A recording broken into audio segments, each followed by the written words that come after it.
మన DNA TV, మన రాష్ట్రం, మన ఛానల్.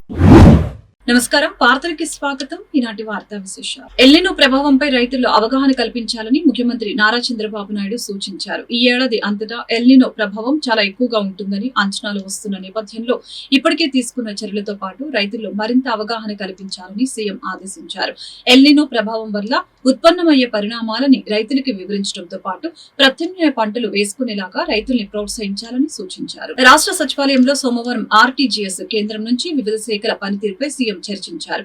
ఈ ఏడాది అంతటా ఎల్నినో ప్రభావం చాలా ఎక్కువగా ఉంటుందని అంచనాలు వస్తున్న నేపథ్యంలో ఇప్పటికే తీసుకున్న చర్యలతో పాటు రైతుల్లో మరింత అవగాహన కల్పించాలని సీఎం ఆదేశించడం జరిగింది.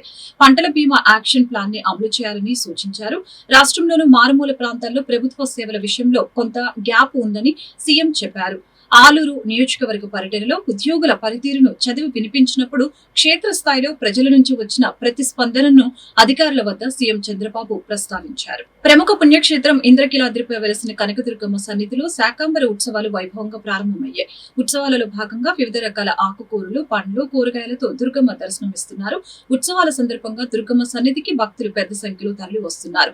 జై దుర్గా, జై జై దుర్గా నామస్మరణతో ఇంద్రకీలాద్రి మారుమ్రోగుతోంది. ఈ సందర్భంగా కదంబ ప్రసాదాన్ని తయారు చేసి భక్తులకు పంపిణీ చేశారు. ఆహార భద్రత, సమృద్ధి, సస్యశ్యామలతకు ప్రతీకగా భావించే శాకాంబరి దేవి అవతారంలో కనకదుర్గమ్మ భక్తులకి దర్శనమిస్తున్నారు. ఆషాఢ పౌర్ణమి సందర్భంగా సోమవారం ప్రారంభమైన 3 రోజుల శాకాంబరి మహోత్సవాలు అత్యంత వైభవంగా ప్రారంభమయ్యాయి. అలాగనే దాతలు, రైతుల సహకారంతో నిర్వహిస్తున్న ఈ మహోత్సవాల్లో ప్రత్యేక ఆకర్షణగా నిలిచిన కదంబ ప్రసాదాన్ని భక్తులకు ఉచితంగా పంపిణీ చేయడం జరిగింది.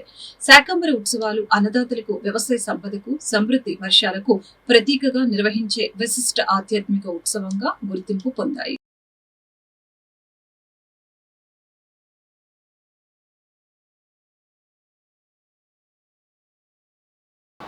ఓం శ్రీమాత్రే నమః.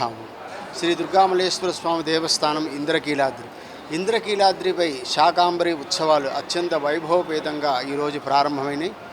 ఈరోజు తెల్లవారుజామున 3 గంటల నుంచి అమ్మవారికి విశేషమైనటువంటి రకరకాల కూరగాయలతోటి అమ్మవారిని అలంకరణ చేయడం జరిగింది. అలాగే అమ్మవారికి రకరకాల పళ్ళు, కూరగాయలు, ఆకుకూరలు ఇలాగా భక్తులందరూ కూడా సమర్పించినటువంటి ఈ కూరగాయలతోటి అమ్మవారిని దివ్యంగా అలంకరణ చేయడం జరిగింది. 3 రోజుల పాటు జరిగేటువంటి ఉత్సవాలు అత్యంత వైభవంగా, అలాగే ఈ కూరగాయలన్నింటినీ కలిపి కదంబంగా అమ్మవారి ప్రసాదాన్ని అందరికీ, భక్తులందరికీ అందజేయడం జరుగుతుంది. ప్రతిరోజు కూడా అమ్మవారికి దరిదాపుగా ఈ యొక్క కార్యక్రమం ఉదయం 3 గంటల నుంచి రాత్రి 10 గంటల వరకు కూడా ఈ శాకాంబరి యొక్క దర్శనం భక్తులందరికీ ఉంటుంది. భక్తులందరూ కూడా అమ్మవారిని కూరగాయలతోటి, ఆకుకూరలతోటి, పళ్ళతోటి దర్శించుకుంటే అమ్మవారి యొక్క సంపూర్ణ ఫలితం ఉంటుంది. ఈ 3 రోజుల పాటు దుర్భిక్షం లేకుండా ఉండాలని చెప్పి పూర్వం ఒకప్పుడు ఈ యొక్క కార్యక్రమాన్ని అత్యంత వైభవంగా నిర్వహించారు. ఆనాటి నుంచి ప్రతి సంవత్సరం కూడా ఈ ఆషాఢ మాసంలో ఈ శాకాంబరి ఉత్సవాలు అత్యంత వైభవంగా ఈ దేవాలయం నిర్వహిస్తుంది. కాబట్టి భక్తులందరికీ కూడా శాకాంబరి ఉత్సవ సందర్భంగా శుభ ఆశీస్సులు. నమస్తే, నా పేరు డాక్టర్ శ్రీమతి కేసన్. నేను చెన్నై నుండి వస్తున్నాను. ఈరోజు చాలా ముఖ్యమైన దినం అన్నమాట. శక్తి శాట్ అనేది 108 దేశాలని కలిపి 12,000 మంది ఆడపిల్లలతో పాటు చంద్రుడికి ఒక శాటిలైట్ చేయబోతున్నాము. సో దానికోసమే ఇక్కడ అమ్మవారిని దర్శనం చేసుకొని తర్వాత లోకేష్ గారిని మీట్ చేయాలి. ఎందుకంటే ఆంధ్రా నుంచి జెస్సీ అనే అమ్మాయి సెలెక్ట్ అయ్యింది. సో ఇలాంటి మంచి విషయాలు జరిగేటప్పుడు ముందు అమ్మవారి దర్శనం చేసుకొని అమ్మవారి ఆశీర్వచనాలు తీసుకోవాలనేసే ఇక్కడికి వచ్చాను.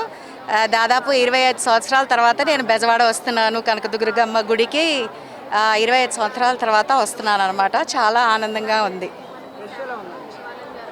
రష్ చాలా ఉంది, అయినా అందరూ చాలా డిసిప్లిన్డ్గా చేస్తున్నారు.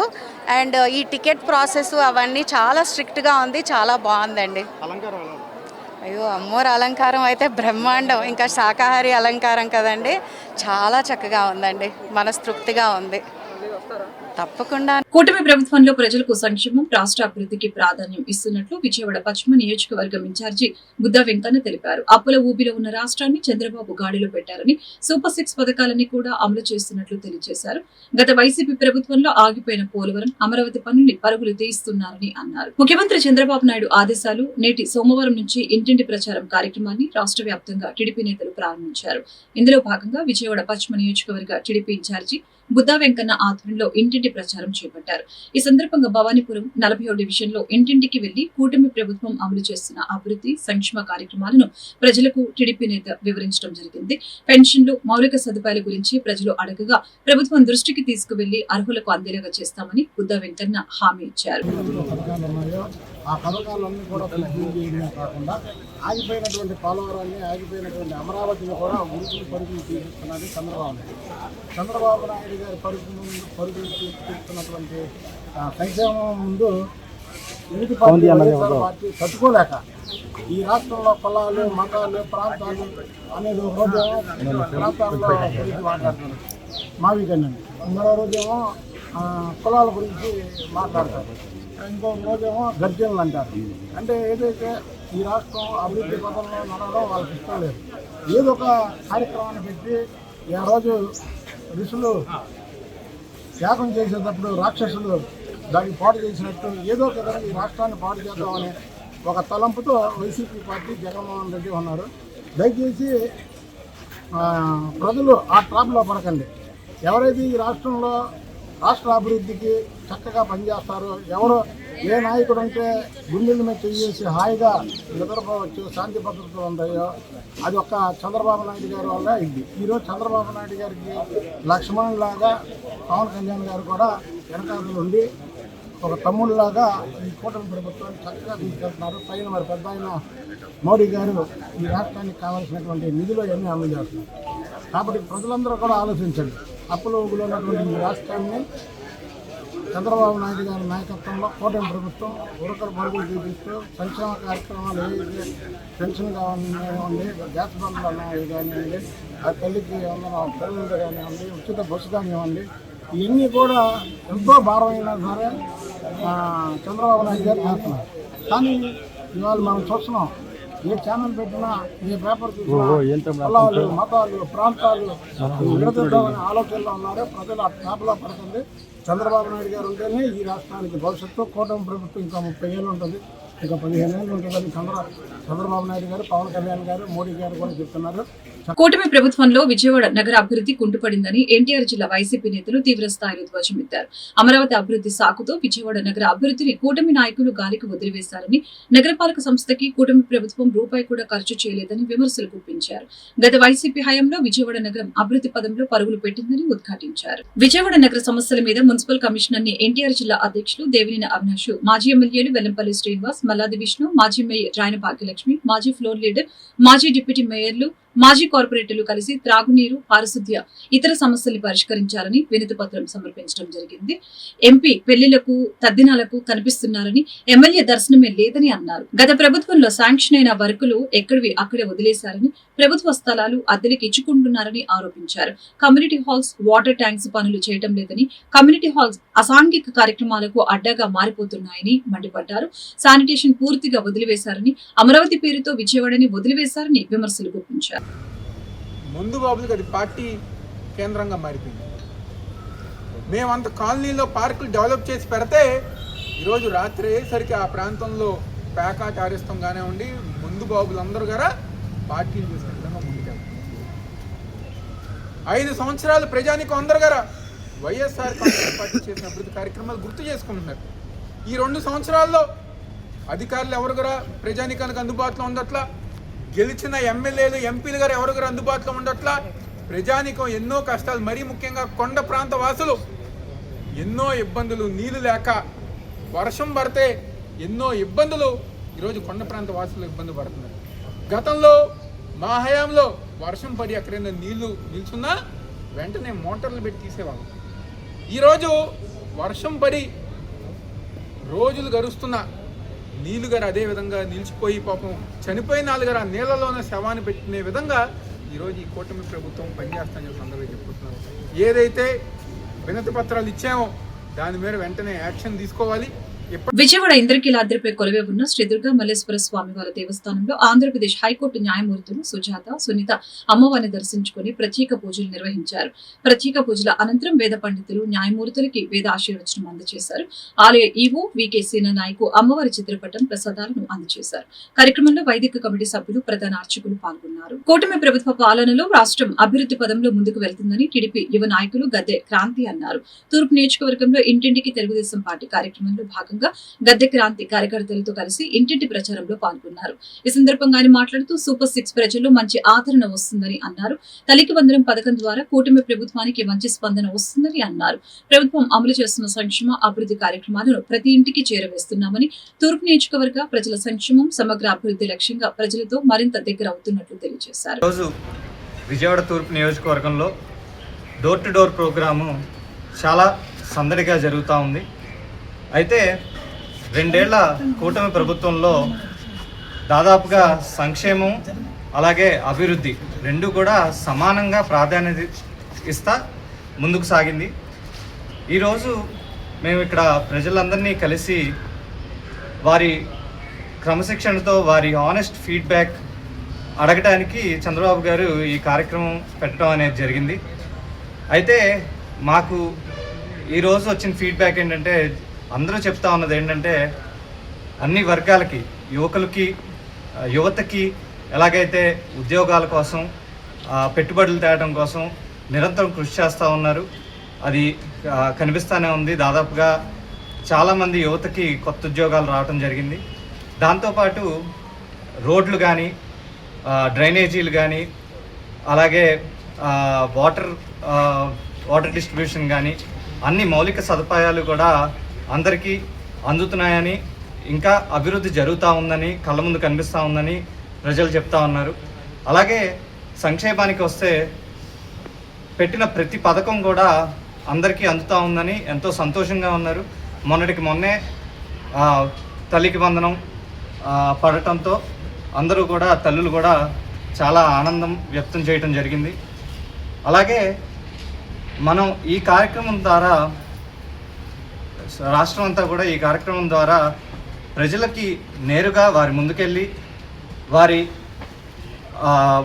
అభివృద్ధి మీద కానీ, సంక్షేమం కానీ. ముఖ్యమంత్రి చంద్రబాబు నాయుడు సారథ్యంలో కూటమి ప్రభుత్వం అభివృద్ధి సంక్షేమ ఫలాలను అందిస్తూ ప్రజలకు చేరువయ్యిందని విజయవాడ తూర్పు నియోజకవర్గం 2వ డివిజన్ అధ్యక్షులు దాసరి గాబ్రియల్ తెలిపారు. ఈ రోజు మాచవరం డౌన్ 2వ డివిజన్ లో దాసరి గాబ్రియల్ ఆధ్వర్యంలో కూటమి ప్రభుత్వం అధికారంలోకి వచ్చిన 2 ఏళ్లలో చేసిన అభివృద్ధిని ముఖ్యమంత్రి నారా చంద్రబాబు నాయుడు ఆదేశాల మేరకు తెలుగుదేశం పార్టీ ప్రతిష్టాత్మకంగా నిర్వహిస్తున్న 2 ఏళ్ల నమ్మకం, సంక్షేమం, అభివృద్ధి ఇంటింటి ప్రచార కార్యక్రమం నిర్వహించడం జరిగింది. కార్యక్రమంలో భాగంగా గత 2 ఏళ్లలో ప్రభుత్వం అమలు చేసిన సంక్షేమ పథకాలు, చేపట్టిన అభివృద్ధి కార్యక్రమాలను ప్రజలకు వివరిస్తూ 2 ఏళ్ల నమ్మకం, సంక్షేమం, అభివృద్ధి కరపత్రాలను ఇంటింటికి పంపిణీ చేయడం జరిగింది.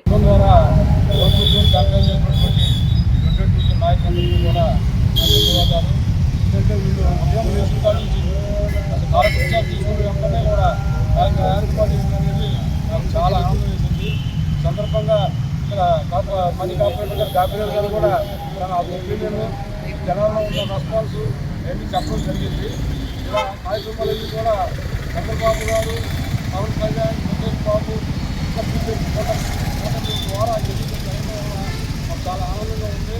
ముందు రాబోయే ఎలక్షన్లు కూడా ఇది సంబంధించి కార్యక్రమం అది తప్పనిసరిగా మనందరం ఇంటికి వెళ్ళి ప్రభుత్వం చేసిన సంక్షేమ పథకాలని, అభివృద్ధిని ప్రతి ఒక్కరికి తెలియజేస్తే మనకు అపోజ్ అనేది ఉండదు. ఢిల్లీలో నీట్ పేపర్ లీక్ పై సీజేపీ పోరాటం చేసి విజయం సాధించడం అభినందనీయమని ఎన్టీఆర్ జిల్లా యువజన విభాగం కొర్వి చైతన్య అన్నారు.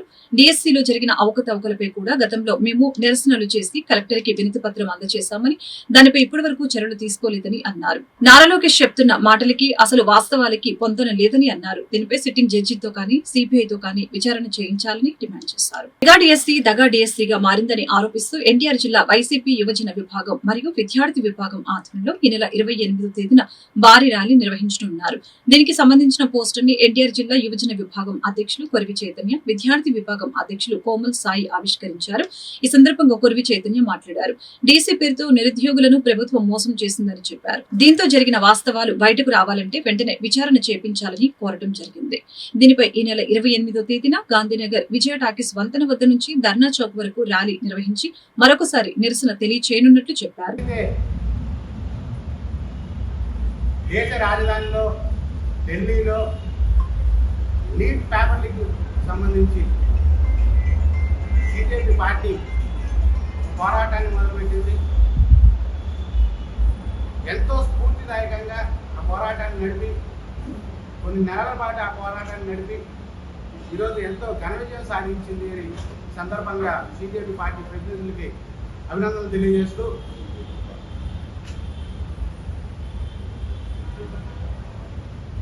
గత నెల 2వ తారీఖున డిఎస్సి అక్రమాలపై ఎన్టీఆర్ జిల్లా విద్యార్థులు కావచ్చు, నిరుద్యోగ యువత కావచ్చు, అలాగే వైఎస్ఆర్ కాంగ్రెస్ పార్టీ యువజన నాయకులు కావచ్చు, విద్యార్థి నాయకులు కావచ్చు, అందరం కలిసి కూడా వారి ఎత్తున ర్యాలీతో కలెక్టర్కి వినతిపత్రం ఇవ్వడం జరిగింది. కలెక్టర్ గారు డిఎస్ఐ నియామకాల్లో చాలా అక్రమాలు జరిగినాయి.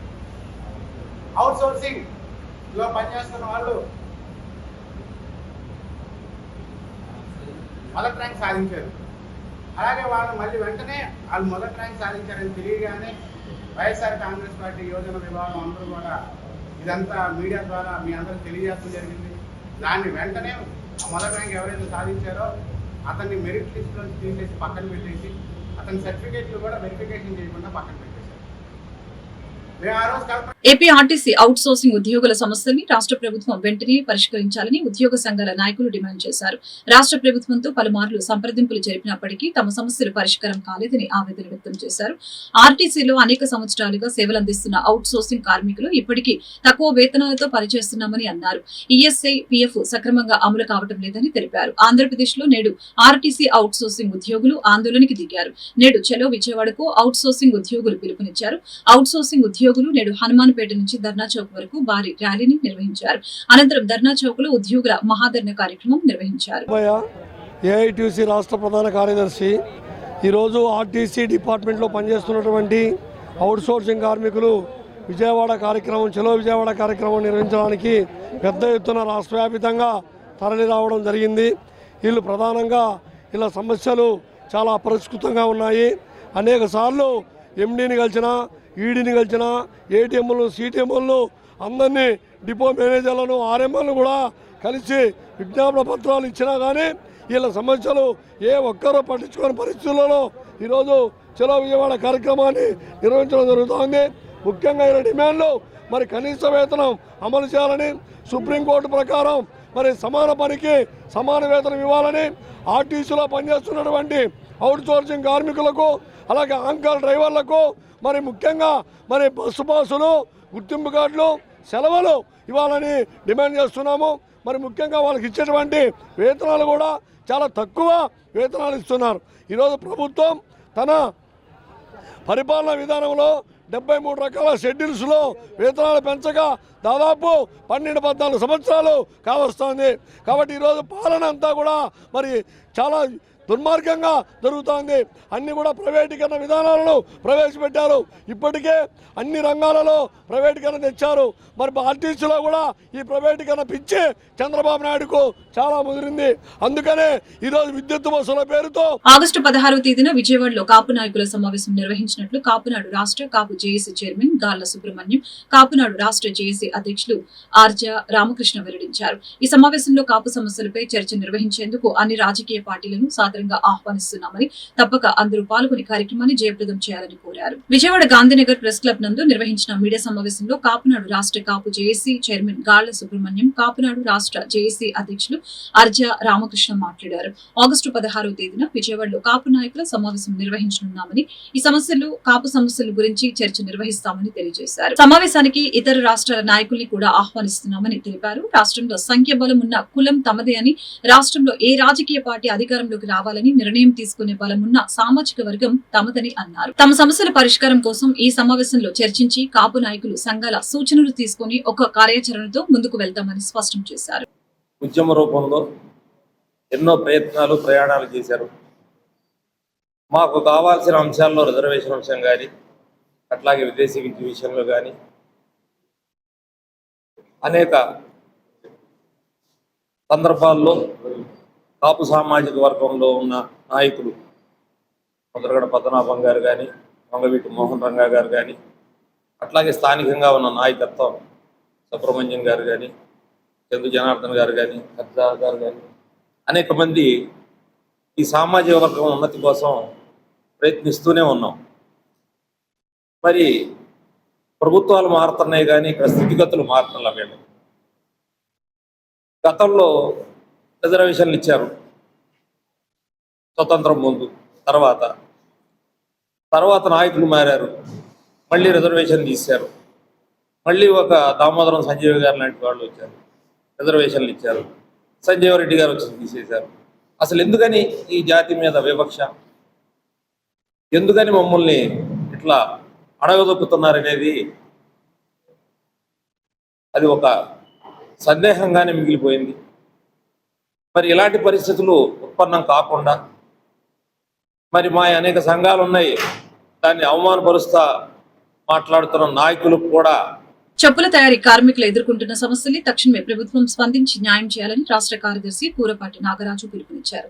చెప్పుల కార్మికులకి లేబర్ కార్డు ఇచ్చి దాని ద్వారా పెన్షన్లు, పూచీకత్తు లేని రుణాలు ఇచ్చి వృత్తిపరంగా పూర్తి అభివృద్ధికి తోడ్పడాలని తెలియజేశారు. గాంధీనగర్ ప్రెస్ క్లబ్ లో ఏర్పాటు చేసిన మీడియా సమావేశంలో ఆయన మాట్లాడుతూ చెప్పుల కార్మికులకి లేబర్ కార్డు ఇచ్చి దాని ద్వారా పెన్షన్లు, పూచీకత్తు లేని రుణాలు ఇచ్చి వృత్తిపరంగా పూర్తి అభివృద్ధికి తోడ్పడాలని తెలియజేశారు. అలాగే తిరువూరు నియోజకవర్గం సబ్బాల గ్రామంలోని గత 30 సంవత్సరాల నుంచి శ్మశాన వాటిక లేదని, ప్రభుత్వం దాని ఏర్పాటుకు దోహదపడాలని, కంచికి చెర్లలో మంచినీటి ట్యాంకులు లేక ప్రజలు అనేక ఇబ్బందులు పడుతున్నారని, మంచినీటి ట్యాంకులు కట్టించాలని ప్రభుత్వాన్ని విజ్ఞప్తి చేయడం జరిగింది. సమావేశం అనంతరం నూతన జిల్లా కమిటీని ఏర్పాటు చేశారు. జిల్లా అధ్యక్షులుగా మలమంటి వెంకటరత్నం, ప్రధాన కార్యదర్శిగా కొమ్మూరి బ్లెస్సిగ్, తెల్లూరి నగేష్, మలమంటి భాస్కర్, కార్యదర్శులుగా నెమ్మలి నరేష్, మల్లాది జగదీష్, కోలా బాలకృష్ణ, సలహాదారుడిగా నూక ప్రసాద్, కోశాధికారిగా Khammampati Siva Ganapathi, social media convener Raju, NTR జిల్లా మహిళా అధ్యక్షురాలు ఇనుపనూరి నాగవేణి, ఈ మహాసభకి రాష్ట్ర కార్యదర్శి కటారి శేఖర్, గంపలగూడెం అధ్యక్షులు బత్తుల, మా ప్రధాన కార్యదర్శి మోదుగు రామకృష్ణ తదితరులు పాల్గొన్నారు. కూరపాటి నాగరాజు, చర్మకారుల చెప్పుల తయారీ కార్మికుల సంఘం రాష్ట్ర ప్రధాన కార్యదర్శి. ఈరోజు మన విజయవాడ నగరం ప్రెస్ క్లబ్లోని ఎన్టీఆర్ జిల్లా చర్మకారుల సంఘం 2వ మహాసభ జరిగింది. నూతన కమిటీని ఎన్నుకోవడం జరిగింది. ఈ కమిటీ యొక్క ముఖ్య ఉద్దేశం ఏంటంటే చర్మం వృత్తి పని చేసుకునే వాళ్ళకి, డప్పు కళాకారులకి, చెప్పులు పని చేసుకునే వాళ్ళకి, చెప్పులు పని చేసే కార్మికులకి అందరికీ లేబర్ కార్డు ఇప్పించడం ఒక ముఖ్య ఉద్దేశం. అలాగే 45 సంవత్సరాలకి పెన్షన్ ఇవ్వాలని, పూచీకత్తు లేని రుణాలు అందించాలని, ఈ కెమికల్లో పనిచేయడం వల్ల 40 సంవత్సరాల్లోనే మరణించిన వారి కుటుంబాన్ని ప్రభుత్వం ఆదుకోవాలి. అలాగే పక్షవాతం వచ్చి మంచాన పరిమితమైన వాళ్ళకి పెన్షన్ చాలా వరకు అందలేదు, వాళ్ళకి అందించాలి. ఇటీవలలోనే మేము సబ్బాల గ్రామాన్ని సందర్శించినప్పుడు ఆ సబ్బాల గ్రామంలోని చాలా వరకు శ్మశాన వాటిక అనేది లేదు. దాదాపు ఒక 30 సంవత్సరాల నుంచి శ్మశాన వాటిక లేదు. అలాగే అందులోని 60 సంవత్సరాలు నిండిన వాళ్ళకి కూడాను పెన్షన్ వచ్చే పరిస్థితి లేకుండా ఉంది. డ్రైనేజీ వ్యవస్థ బాగాలేదు, నీటి సమస్య, అలాగే అనేక రకాల సమస్యలు తెలియపరిచారు. ఇవన్నీ జిల్లా అధికారుల దృష్టికి తీసుకెళ్ళి వారి సమస్యలు పూర్తి చేయాలని చెప్పేసి మేము సంఘంగా ముందుకు వెళ్తున్నాము. అలాగే రానున్న రోజుల్లోనే ప్రతి ఒక్క విషయం మీద ప్రభుత్వ అధికారులకి అలాగే ప్రభుత్వానికి కూడాను వినతిపత్రాలు చేస్తాం. ప్రతి దానికి స్పందించిన పక్షాన పోరాటానికైనా సరే సిద్ధమని చెప్పేసి మా చర్మకారుల చెప్పుల తయారీ కార్మికుల సంఘంగా తెలియపరుస్తున్నాం. అలాగే ఈరోజు ఎన్టీఆర్ జిల్లా అధ్యక్షులుగా ఎన్నికైన మలమండి వెంకటరత్నం గారికి శుభాకాంక్షలు తెలియజేస్తూ, అలాగే ప్రధాన కార్యదర్శి కొమ్మూరి బ్లెస్సింగ్ గారికి, తేలూరు నాగేశ్వరరావు గారికి. ఈ వార్తలు ఇంతటితో సమాప్తం. మరొక బులెటిన్ మళ్ళీ కలుద్దాం. నమస్కారం.